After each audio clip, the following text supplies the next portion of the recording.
Hello everybody, good to be back. Turns out that moving is a lot more difficult than I expected. Sorry it took so long, and sorry if the audio sounds really bad in this. I haven't totally figured it out yet, and this room has a bit of echo, so I'll probably need to do something about that in the future, but please put up with it until I fix it. Okay, thank you, here's the video.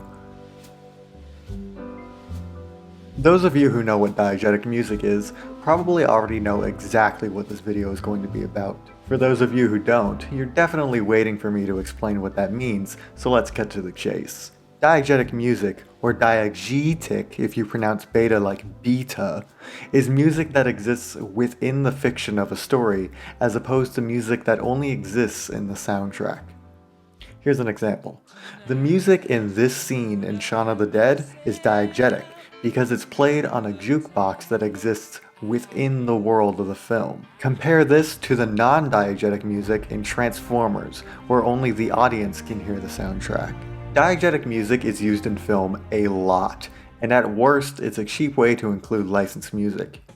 At its best though, it can be used as a storytelling device all on its own. This is where BNA stands out from the crowd. So according to Japanese law, all animated television series are required to have two pieces of original music, the opening and the ending. Because it would be a waste not to utilize this to help tell your story, isn't that right, guys? Anime often use the opening and ending as anchor points for each episode's emotional arc. To achieve this, the opening and ending take the roles of a riser and faller respectively. The opening's job is to get you pumped up for the episode. Aren't you excited for all the crazy shenanigans about to happen? The ending is much the opposite. It cools you down. Wow, wasn't that exciting? Take a breather while you wait for the next part. I know this isn't how it's used in all anime. Sometimes the ending bops, but I know for a fact that this is how it's used in BNA. The opening literally starts with the lyrics, "Hey, are you ready to go? Why yes I am, let's start the show." It's also relatively common for anime to use their openings or endings within the show. In particular, the opening will reoccur as a sorta, let's give it our all motivational piece. And to be fair, BNA does this as well. So what in the hell makes BNA's opening and ending so damn interesting, and what does any of this have to do with diegetic music? Well, that's exactly the point. The ending is diegetic. Some studious viewers who hear Night Running's first appearance in episode 4 will probably refer to it as a fourth wall break. And if you wrote that on your essay that I'm grading, I'd give you a C, because you're wrong. But I can see why you would be confused. No characters acknowledge the fact that the song is also the ending. Within the context of the show, it's just a pop song. At most, it's leaning on the fourth wall, but I still think that's pushing it a little. But that's why this is so smart. Remember all the chill emotions we've been associating with this song for 3 episodes now?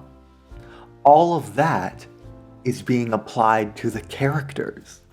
Remember how I said diegetic music is often a cheap way to include licensed music? Well, that's kinda misrepresenting it.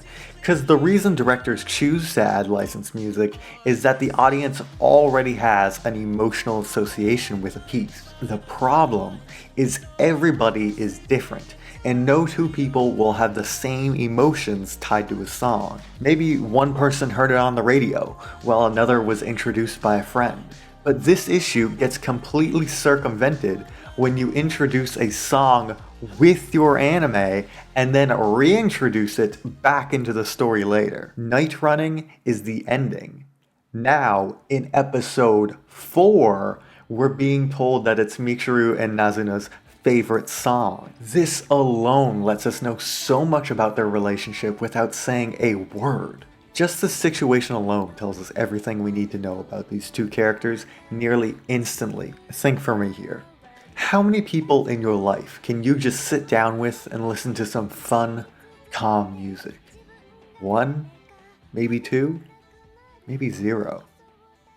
That's how close these two are. This song doesn't represent Nazuna. It represents their relationship, its ups and downs.